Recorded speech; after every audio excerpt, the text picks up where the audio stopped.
Okay. Good morning, everyone. Good afternoon, wherever you're located. We are here today with George, Beitner, and Mark. And today we have our presentation on the pricing of light box and cabinet signs, which George can walk us right into here.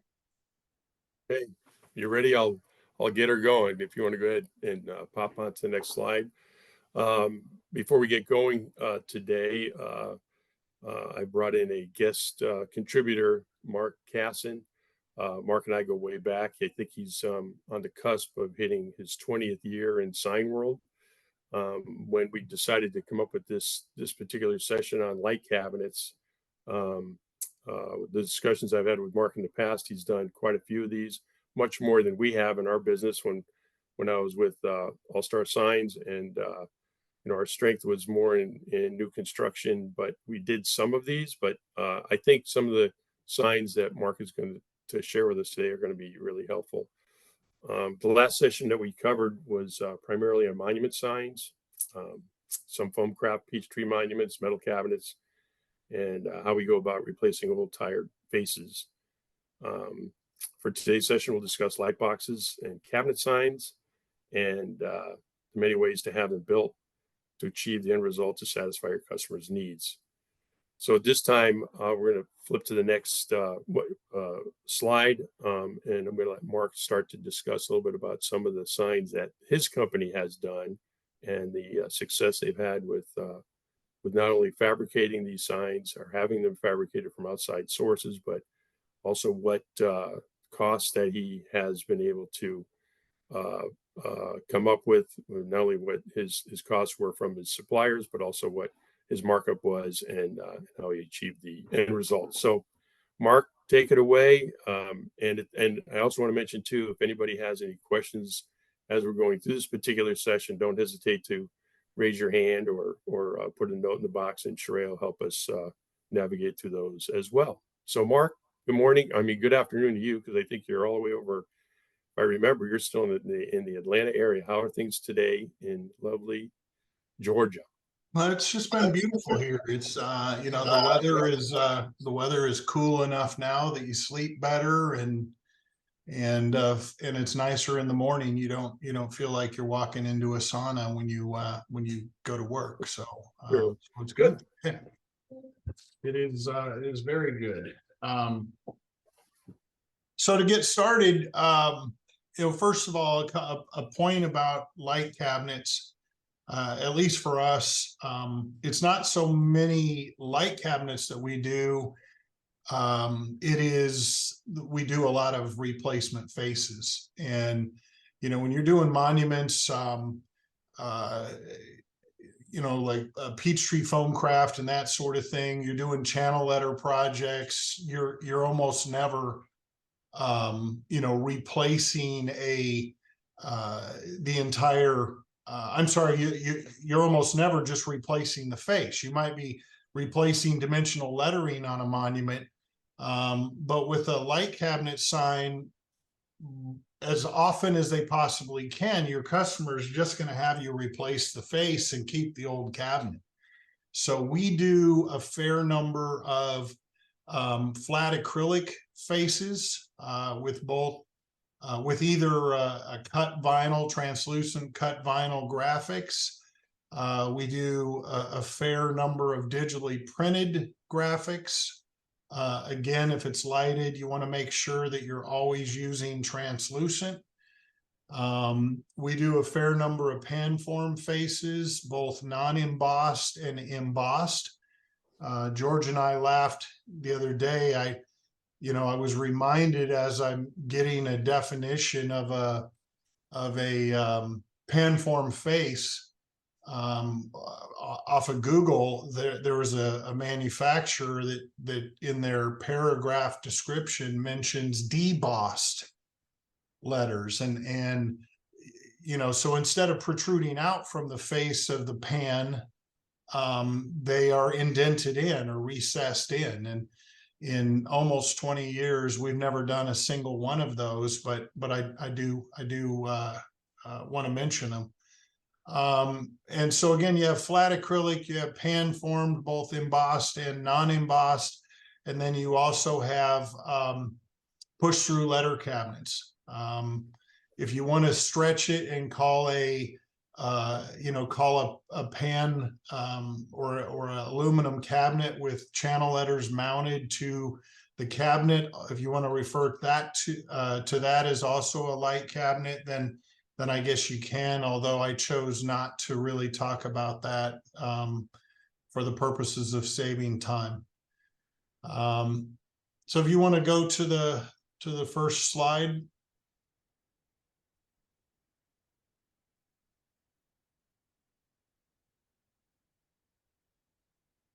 I see that the cost associated with the light cabinet sign project. Do you see that too, Mark?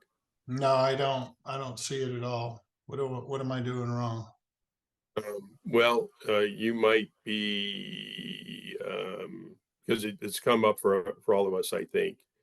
And What do you see, Mark? I see a green share screen button. Do I need to click on that? No. Do you see like all our faces? I see a black background with our three faces and about 6 other people that have logged in with no faces and they're on mute. Okay. do you see your forehead, Mark? Yes, I do. I see my Okay, good. forehead. I see your glasses and your Okay, let facial me hair. try to stop and then share again. 1 second here. Let's see. It's good for me. I could have probably talked through that. That's the screen I think Mark was talking about. Yes, so let me try again here and see if Mark can see this. Do I you could see see anything, that. Mark? No, no, Did you see the presentation before? no, I haven't seen the presentation at all. Okay. That's weird because I think everyone else is All right, seeing hold on. it. Now I think I got it. Just a second. Okay.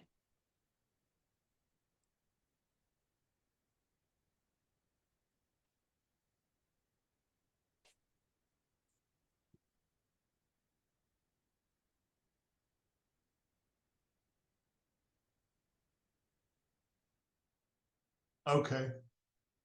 All right, I got it now. Okay. Good. Perfect. Good.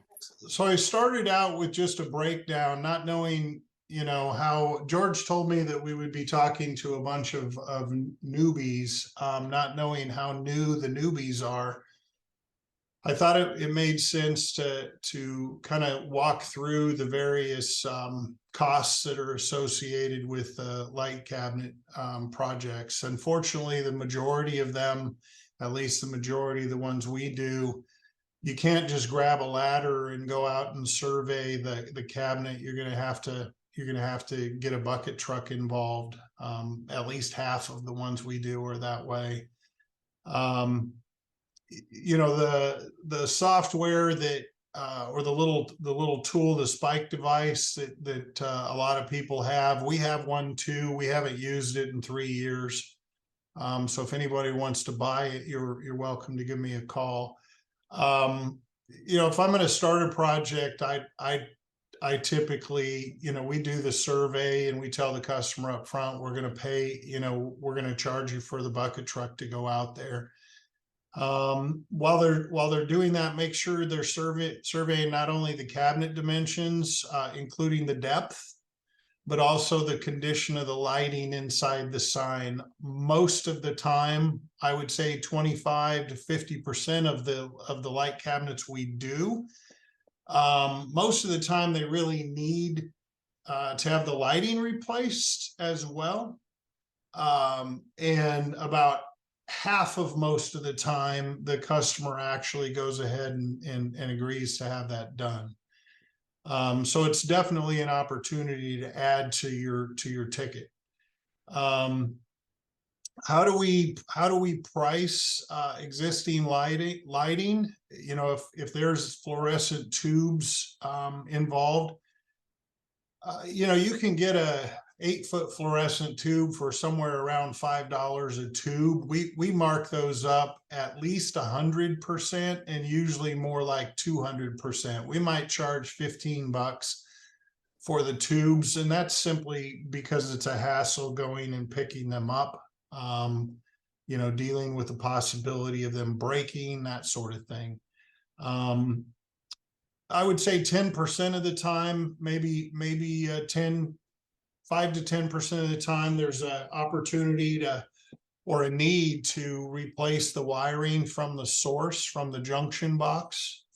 And so again, make sure that when your survey is done, that is something that's inspected as well. If you don't do that and you change the lighting out and the lighting doesn't work, it's going to get blamed on you, and you're going to end up paying for if you don't have a bucket truck, you're going to end up paying for a second trip. Mark, how often do you, I'm sorry to interrupt, but how often do you find that you're changing out the lamps for new LED type bulbs that can actually fit right into the existing?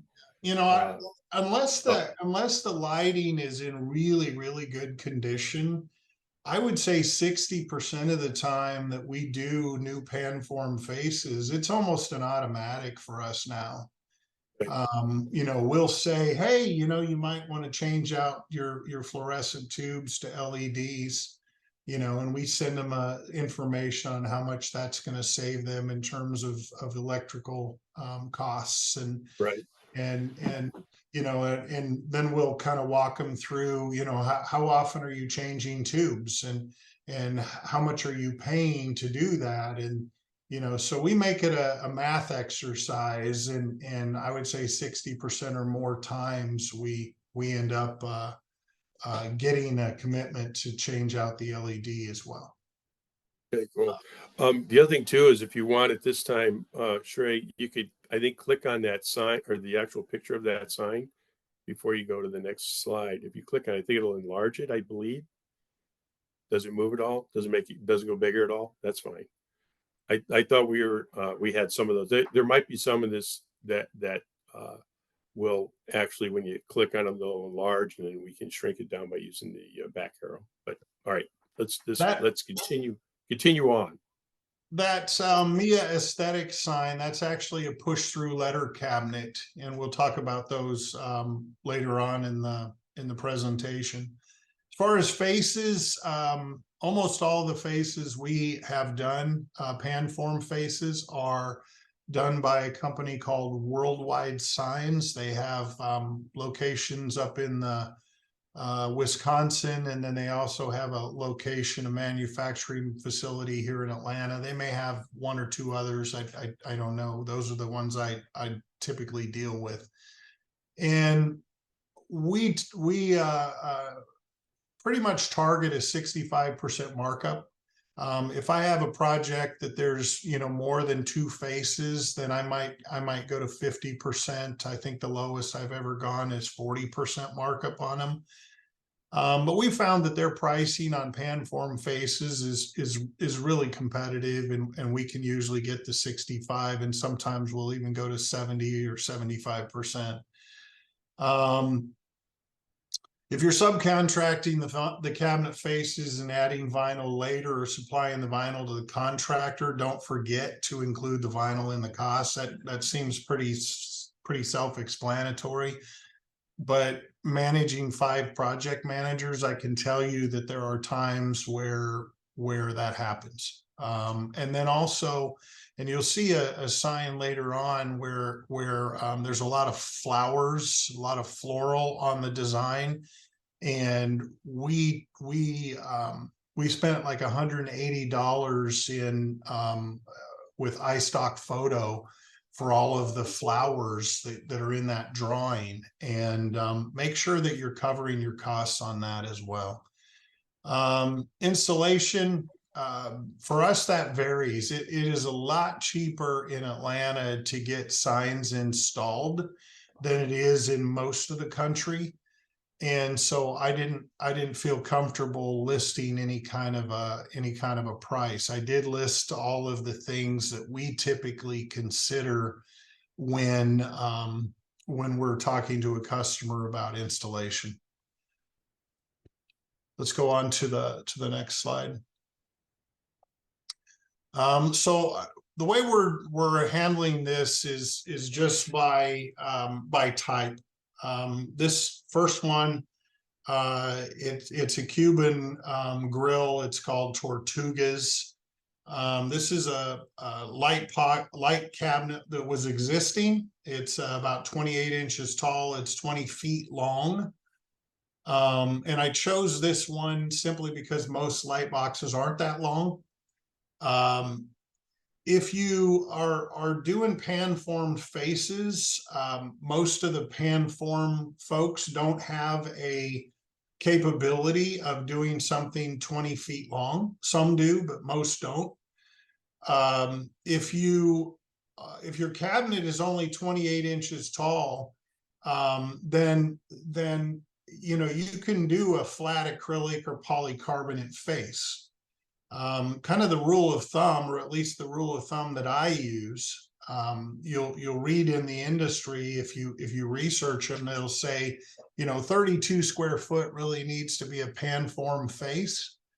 I tell people after 4 foot, a 4 foot by 4 foot, we need to start talking about a pan form face, and I'll get into that here in a minute. But with this one, 28 tall, 20 some feet long, we order our for this type of a project, we order it from In Glance because they'll cut it to size for us, and they're cutting it from a reel. And I don't remember exactly what the heights of their or widths of their reels are, roll stock. But I want to say they have one that's like, let's say 36 inches, and another that's like 50 some, and another that's like 73. Right. And so you just simply order, if you're ordering 2 of them, then you might want to, and they have a 57-inch roll, then you might want to order them from the 57 as opposed to from the 36. Why a flat face cost?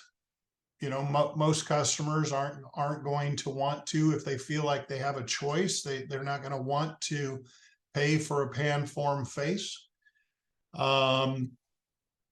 What are the components of this sign? Well, polycarbonate or Lexan face. Emphasize to your customer the brand and type of vinyl, as there's a lot of sign companies out there. I know sign companies that use standard 3M vinyl instead of using translucent. And, they feel like the standard 3M vinyl gives them enough translucency. There's other sign companies out there that use intermediate vinyl that isn't translucent at all. And so the typical customer doesn't know, they read the line that says flat cut acrylic or polycarbonate face with premium vinyl graphics. Well, what does that mean? If it doesn't mean translucent, then their sign isn't going to look very good. And that needs to be something that you emphasize when you're talking to your customer. And I don't just rely on the quote document. I put that in my email to the customer. Hey, watch out for this, because this is a way in the sign industry to take advantage of you, the customer. They're paying half as much for the vinyl as I am, and I'm losing this sale by $20 or $50 or $100. I'm giving you a lot better product than they are. So costs associated, you can read the list. It's pretty self-explanatory, I think. So let's move on to the next slide. Other way, yeah. There we go. So this is a example. This was a refurbished sign, two pole pylon, about 25 feet up in the air. I believe this sign was about 8 foot tall and 12 foot wide. I have to confess, this order is about 10 years old. I don't have we changed POS systems, and I don't have access to the old POS system. So I'm kind of going by memory on this, but so the condition of this cabinet was terrible. We did all new lighting, we did all new wiring in it. The existing face was removed, and we did a full survey using a bucket truck. Component parts for this, and this is where, if you've never done a pan form face, you really got to pay attention to some of this and kind of develop your own system. The way we do this is we prefer selling pan form faces with the vinyl on second surface. If you do that, the rationale behind that is, if you put the vinyl on second surface, and then in the case of this sign, you back paint it white, it seals those graphics in. You have paint on the back side of the graphic, you have a polycarbonate or acrylic on the front side of the graphic. Your graphics will fade nowhere near as quickly as if you put the translucent vinyl on first surface. So they're going to look better. They're going to look better longer. They're going to hold their color better. So we measure the cabinet width, and we subtract 1/2 inch from the height and 1/2 inch from the width. If it's in some cases you have a cabinet that only has like an inch and a half retainer, we may change that to a 1/4 inch, simply because I want as much of the lip of the sign, which is called the flange. I want as much of that flange under the retainer as possible. Make sure you know the retainer size. So again, if you're hiring somebody to do a survey, don't let them come back without giving you the retainer size. Imagine, well, the parts of the pan form face, the flange again is the part that fits under the retainer, and the pillow is the part that protrudes out from the flange. So a flange, you want to make sure that it fits inside the retainer, but you don't want the pillow to be butted up against the edge of the retainer. Doing that just makes it more difficult to slide the face in. I do know there's sign companies that if it's a 2-inch retainer, they have a 2-inch flange. I don't do that. I have a 2.5 inch flange. So I gave you a couple of examples. For the flange, a 2-inch retainer gets a 2.5 inch flange. For the pillow, if you take your pan form face, the example I gave you was for a 12x8 cabinet. So your pan form face is 143.5. So it's 144 minus 0.50, 143.5 by 95.5. That will have a pillow size of 138.50 by 90.50. And you got to make sure your graphic designers are figuring that out, or especially if you're adding the vinyl to the sign after it's been built by Worldwide Signs or somebody else. So it's 143.5 minus the flange equals 138.50. That is your pillow, or if you think about it in terms of visible opening, well, that's your visible opening. Any questions about that? I do have a question in the Q&A, but I heard somebody. We can ask that later. Is that the way you want to do it? Sure. Okay. All right. So you see the same way that I did the width, I do the height. The decoration can be either cut vinyl on the, or digital print vinyl on the face, cut vinyl or digital print on second surface. Again, my preference is always on second surface. Costs associated with this project, and if you go to the very first page, use that as your reference, then you can expect to pay somewhere between $30 and $45 a square foot. for a pan formed face. That's, I checked some of my invoices from Worldwide Signs, and that's the number I came up with. You know, your market may vary and the supplier may vary. Go ahead and change to the next one. Okay, this next one with all the flowers is the one I was talking about. That's a digital print that is applied on second surface of a clear polycarbonate face, and then it's back painted white. And that sign is at least 14 years old. And I could go by the business is no longer in existence, but their sign face is still there and it still looks fantastic. You put a digital print with those flowers on it out in you know, laminate it and put it on first surface. That thing's going to be lucky if it lasts 6 years in Atlanta sunshine. This one, again, faces are $30 to $45 per square foot. Oftentimes we supply the vinyl to the manufacturer. Sometimes we just let them do it, but oftentimes we'll do it. We'll just drop off the vinyl and they'll apply it to the face before they backspray it. The sign with the tattoo, again, that was done the same way. It was backsprayed. This one's about 15 years old. Again, the sign looks fantastic to this day. And then I mentioned at the bottom of that page, why apply on second surface, protects the vinyls, the graphics from the elements and the road grime. They won't, it should say fade and not face. My bad for a typo. The positive, depending on the way you look at it, the positive or the negative, it's hard or impossible to make a change to the graphic down the road. If it's backsprayed in second surface. So you have the opportunity to sell a new face.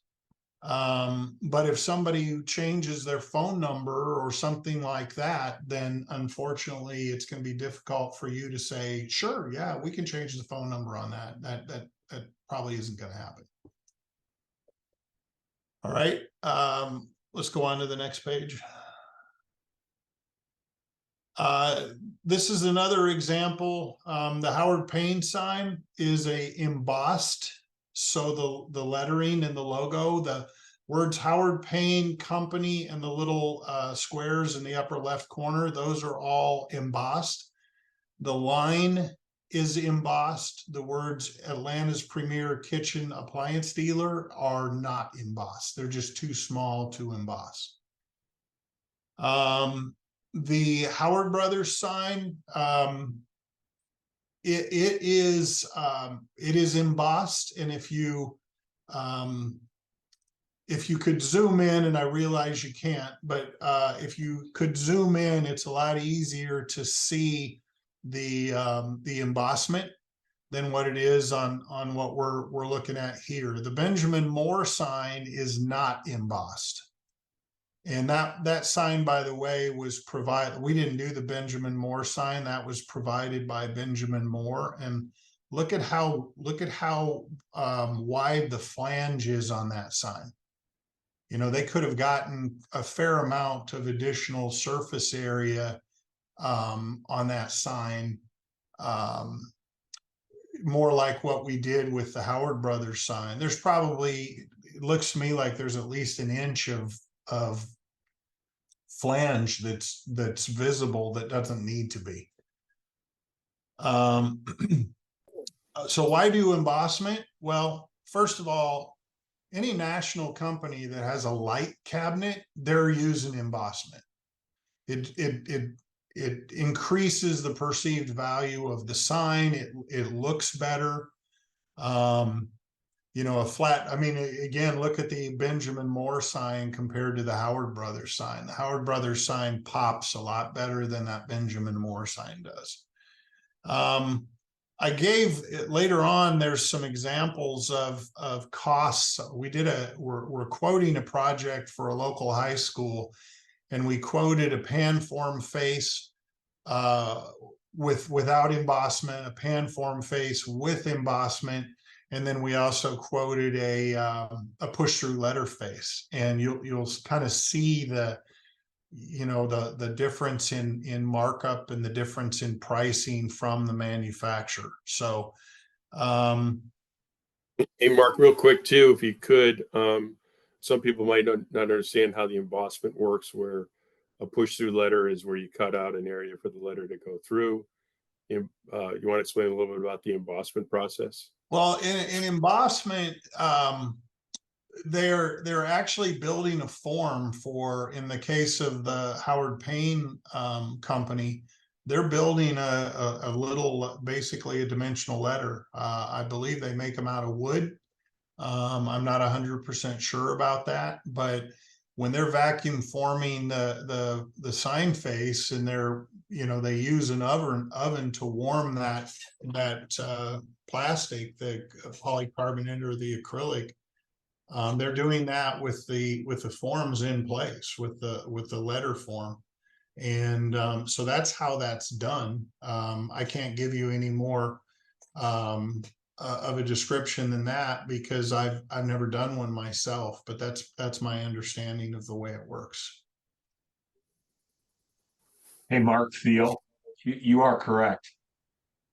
Yeah, the Worldwide Sign Systems corporate office is in Bondwell, Wisconsin, 30 minutes from our location. And we've been up and done a plant two there and actually watched them do that process. And that's Yeah. exactly what they do. They build a wood base, and then if there's letters or logo, whatever, that's generally, depending how much they want to emboss, a half inch or an inch. They build it up, with a like a dimensional letter or a raised piece, and then that vacuum form comes down on top of that, and then wherever there's that buildup from underneath, that's what shows up as the emboss. It's a really cool process. Yeah. And for those of you who may or may not have a local source for pan form signs, and I say this because in Atlanta there used to be 4 or 5 manufacturers that did it. To my knowledge, it's down to 1, maybe 2. And as people have gotten older and retired, they're just not being replaced by people like us who want to specialize in pan form signs. And that's probably partially because a lot of jurisdictions have outlawed pylon signs. That probably has a lot to do with it. But thank you for Chris for inserting that information, and I appreciate that. That's great. No worries. But there is a company in Birmingham called Faces, and a lot of people here in the Atlanta area use them. I know some outside of Georgia use them as well. So maybe Google them as another resource if you need one. Let's go on to the next one. All right, so this is an actual project example. This was a restaurant that went out of business and wanted to do an LED display. And when they got the quote for the LED display, they decided that they didn't want to do an LED display, and made it a whole lot easier to sell the pan form faces. The top cabinet is 60 by 120. The bottom cabinet is 48 by 96. The faces, the price on the face from the manufacturer was $30 a square foot. We marked these up between 65 and 70. I think the top one we did 70, and the bottom one we did 65. I included a copy of a Worldwide Signs invoice. These were done in 2021. I don't know if it's something that we can zoom in on or not, but if somebody is interested, just email me, and my email address is mark@bigmouthsigns.com. Email me and I'll shoot you over the invoice, just so you can get an idea of what they typically look like and how their descriptions are written and so on and so forth. I might be able to, if I stop sharing my screen, I might be able to just pull it up separately from the slideshow if you want to give me a second here. Here.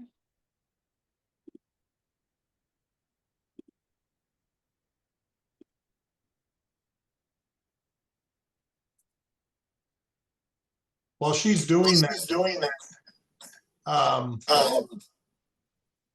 hey George, your screen, your face popped up in full screen view for me here. While she's doing that, you know, I want to mention just briefly on that photo that showed both of the cabinets mounted to the pylon. If you notice, there's vertical LED sticks in that photo, and I just wanted to make the point that, you know, never assume what direction, unless you go by there at night and you can maybe see the, you know, the outline of the lighting. Never assume which direction the tube lights are going. The moment you do, you'll come across a project that has, for example, a 4 or 5 or 6 foot cabinet height, but the cabinet is 12 or 13 or 14 feet long, and surprise, surprise, the lights are running horizontally, and they've taken and George, do you know, do they still even do this? We would get tube lights from fluorescent tubes from Reese Supply years ago, and they would be welded together. The fluorescent tubes were actually welded together. He's nodding his head. He's seen this too.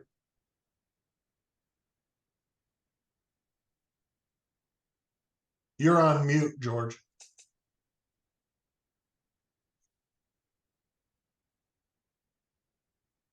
Here we go.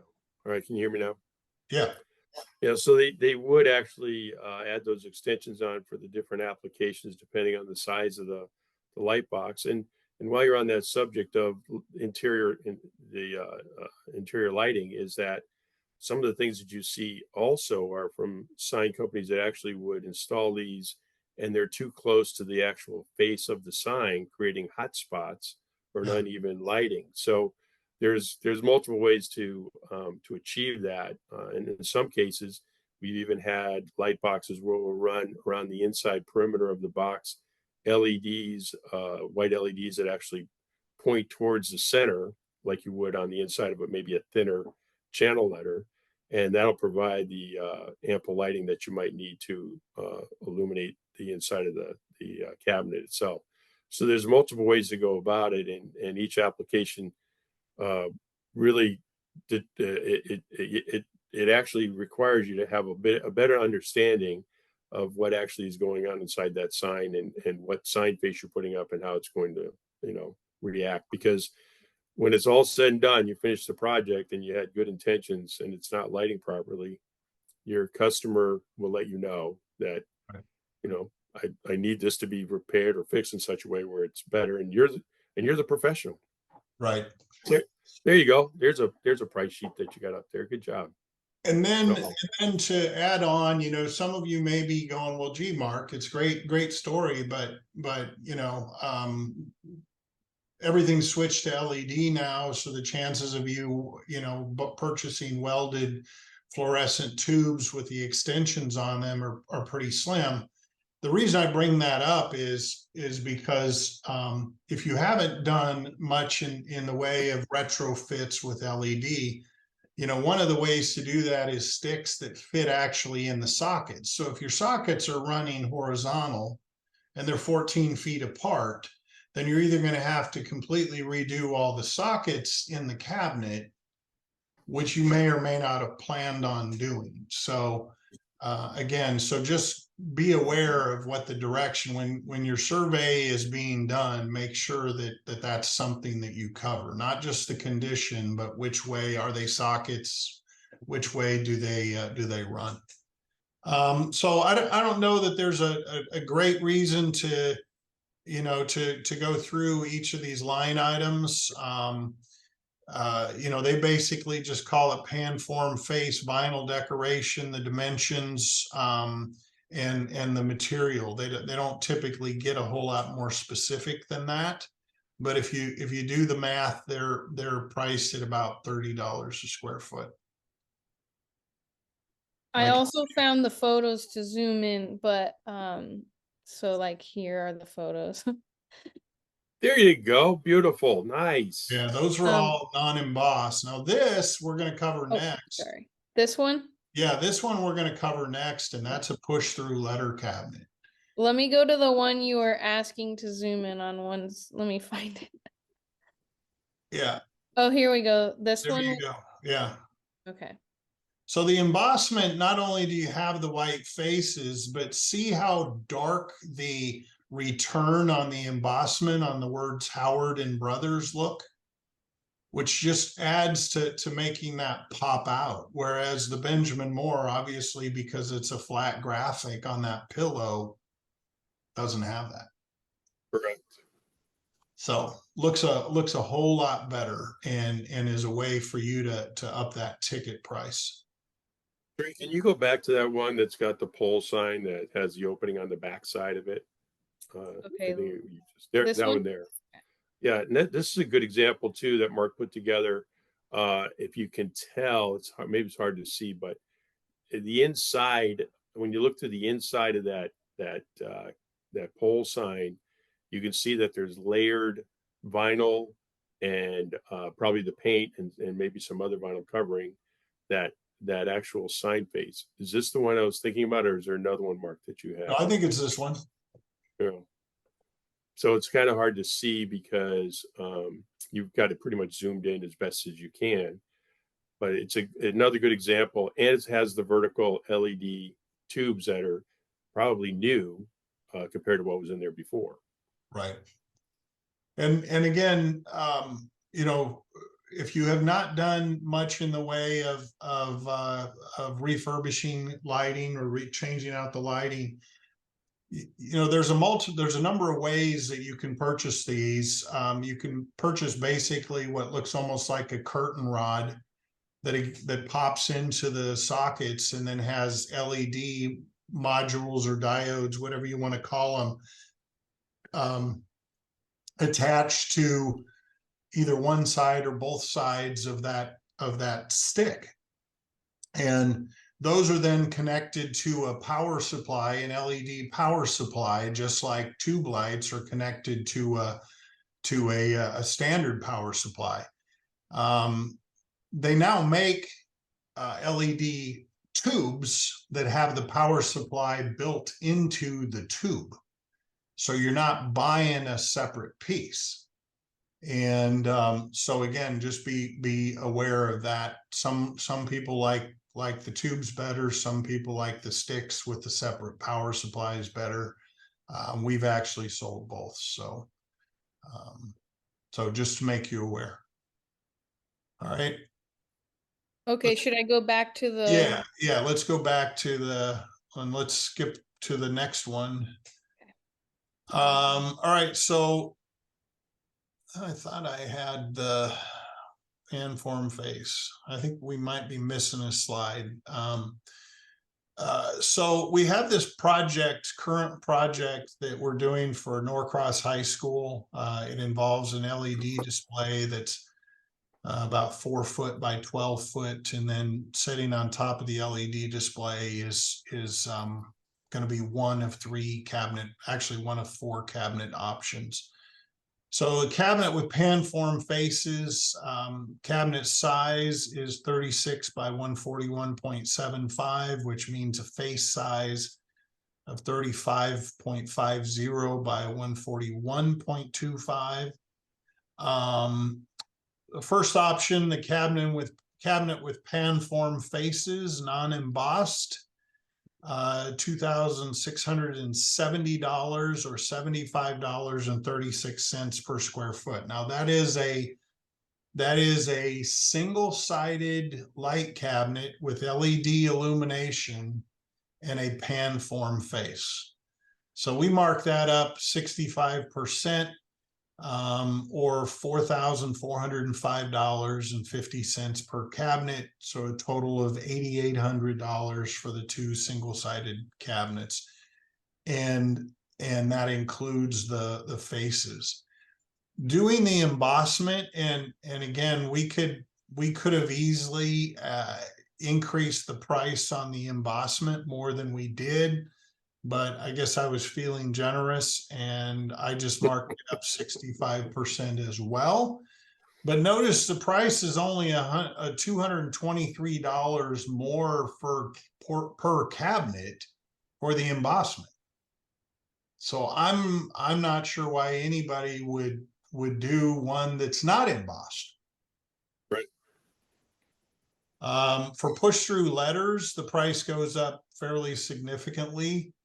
If you've never done push-through letters, essentially it's a metal face, usually either 125 or 080. The bigger the face, the more it makes sense to do 125 aluminum. You take a router and you cut out the shape of the graphics. You then take a sheet of acrylic and you cut out the letters, the graphics, the shape of the graphics.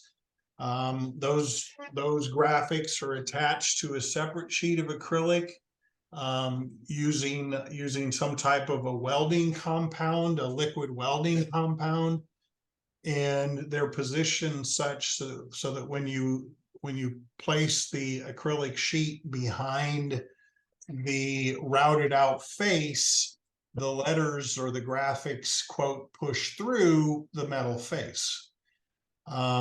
If we go back to that example that had the pink, you can do a number of different things, especially if it happens to be an indoor cabinet. You can put, like I have another example I didn't include in this project, but it's a sign at NCIS headquarters. I didn't do the sign. I wished I did the sign, but I found it on the internet and I saved it to my OneDrive just as an example that I like to send potential clients. And it is white push through acrylic, and it has a chrome metal laminate on the face of the acrylic. So you can do them that way. You can do it with translucent vinyl on the face. There's a number of different ways that you can do push through letter cabinets.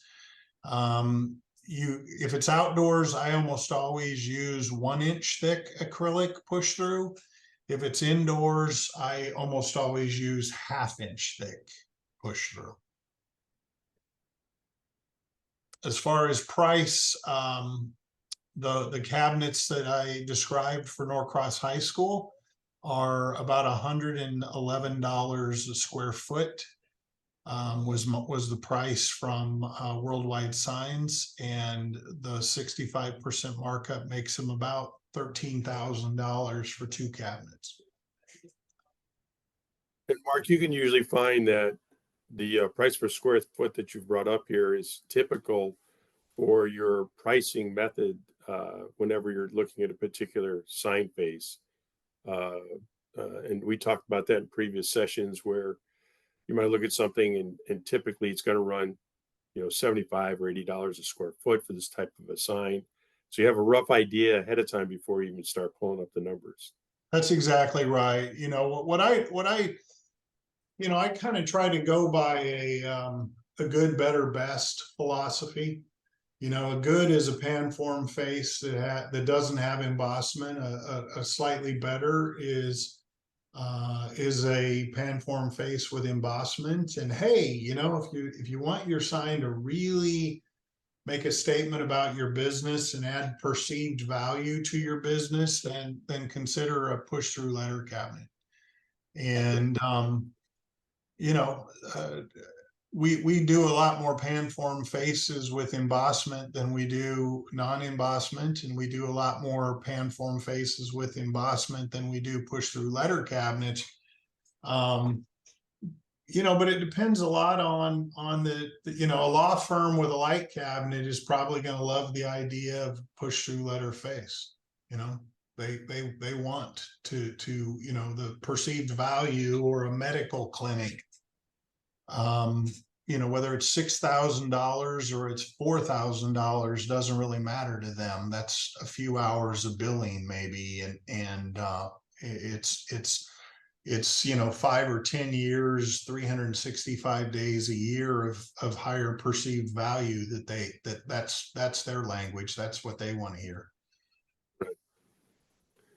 Do we have another slide left here, Sheree? Because we've got here we go. Got about 5 minutes left for some questions that some of the other owners might have, or ideas they want to contribute to. This looks like the last slide here, so if anyone wants to share. What was the question that was down below, Sheree? Oh, question from Greg. When does the responsibility of the electrician stop, and when does the responsibility of the sign shop begin? That's a great question. Well, first of all, I'm not an electrician. And, our largest customer is the 11th largest school district in the country. And the way I deal with them, and this is for literally everything, is, it would be best for you to have your electrician be in charge of any electrical in the state of Georgia. I don't need an electrical contractor's license to make a connection as long as it's within 5 to 6 feet of the wire. There are jurisdictions inside of Atlanta. Roswell, I believe, is one. Sandy Springs, I believe, is another, where they mandate that connection has to be done by a licensed electrician. And I leave that up to the customer. I typically, I would say 90% of the time, the customer has that done by their own electrician. And I just explain it this way. If I'm providing the electrician, then I'm marking up the electrician's price, because I'm accepting responsibility by providing the electrician. So if you want a marked up price, then I'll be happy. I've got a number of contacts I can call. They can come out, make an appointment. You can unlock the door for them, whatever the case may be. If it's an indoor sign, or you can use your own electrician and avoid the markup. And 80-90% of the time, they choose to do their own electrician. Right. And that's typical too for the state of California. We have to have a C45, and we typically want our customers to run a dedicated 20 amp circuit to the sign location within 5 or 6 feet, and then we can hook it up. We're not allowed to do electrical work from that standpoint of running electrical conduit all the way back to their power panel or the location of wherever the power is coming from. And usually they'll leave a junction box for us to tie into, and that's satisfactory. The other thing that we have to do too is take the proper steps of locking out that electrical cabinet to make sure nobody is playing around with any of the breakers while we're doing electrical connections. And so I don't know, Greg, what state you're in, but typically what Mark has touched upon is right on, spot on. You do want to have an electrician in your pocket that you can outsource work to, because that's going to keep that customer even happier, as opposed to them having to find those other elements to get their signs up and running.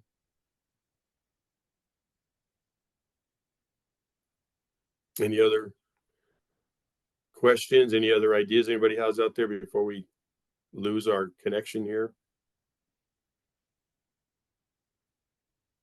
How about one real quick one for you, Mark? You decided to name your company Big Mouth Signs. Big Mouth. Can you give us a quick idea what happened there? Is it what's that attributed to?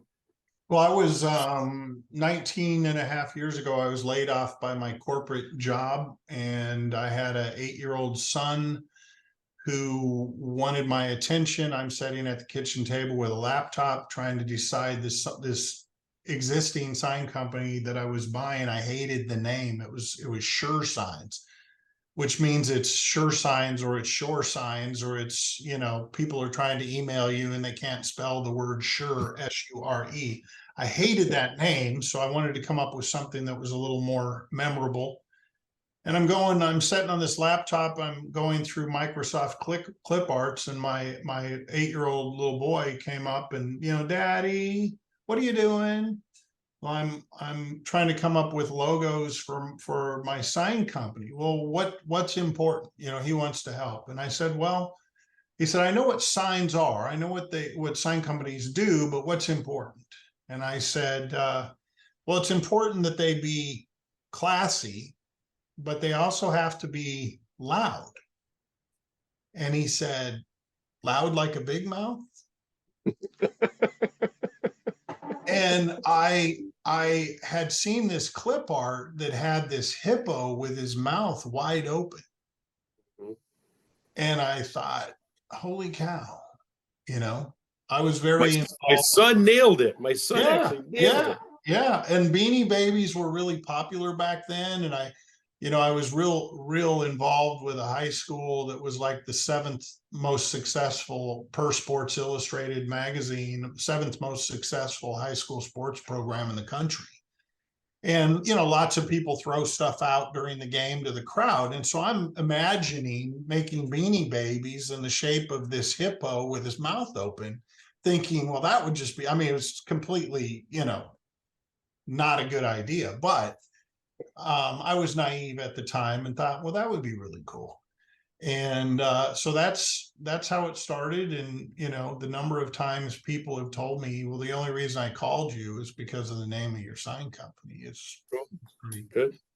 But we opened another company last May, and it is Chubby Hippo Signs and Graphics. And so it's a little more, you know, I have my employee that runs it for me is a Eskimo. His name is Jeremiah. He's a native Eskimo and grew up in Jacksonville, Florida, where most Eskimos grow up. And this was his idea. He agreed to it. I didn't present it to him. He is the person that said, you know, yeah, chubby hippo. That's what we should name it. You know, we were trying to think of adjectives, and we wanted to kind of fit with the big mouth hippo. And I have a whole screen of adjectives setting on my computer, and he looks over at it and he says, well, why don't we do chubby? And I said, dude, you weigh like 400 pounds. do you want, he's like 5'9" and he's pretty close to 400 pounds. And he said, yeah, I think that would be fun. So his wife wasn't a big fan, but yeah, so they say I'm the mouth and big mouth, and I'm the big and big mouth, and he's the chubby and chubby hippo. So that's our story. Well, I wish you a lot of luck with Chubby Hippo. I know you're going to continue to do well with Big Mouth. And Sheree, is there anything else you need to touch on before we close this out? Is there any other questions anybody else has out there? Oh, let's see. There's one more question. Oh, Natalie says, that's so sweet. I love that story. Thank you, Natalie. Thank you. But I don't believe there are any other questions. Mark, I appreciate you being here. George, I appreciate you being here. And thanks everyone for tuning in. I have recorded this session, so I will post it up on the Sign World owner site later today once it downloads. And I think that's it on my end. Okay. Thank you so much for running the session, Sheree. And Mark, thank you very much too. It's always good to see you again and catch up on things. It's a pleasure to work with you, George. Appreciate your help. It was awesome. All right. We'll talk to you soon. We'll send out a message on the next one. It should be in a couple of weeks, and I look forward to seeing all of you there if you can. And have a great week and keep selling. That's the name of the game.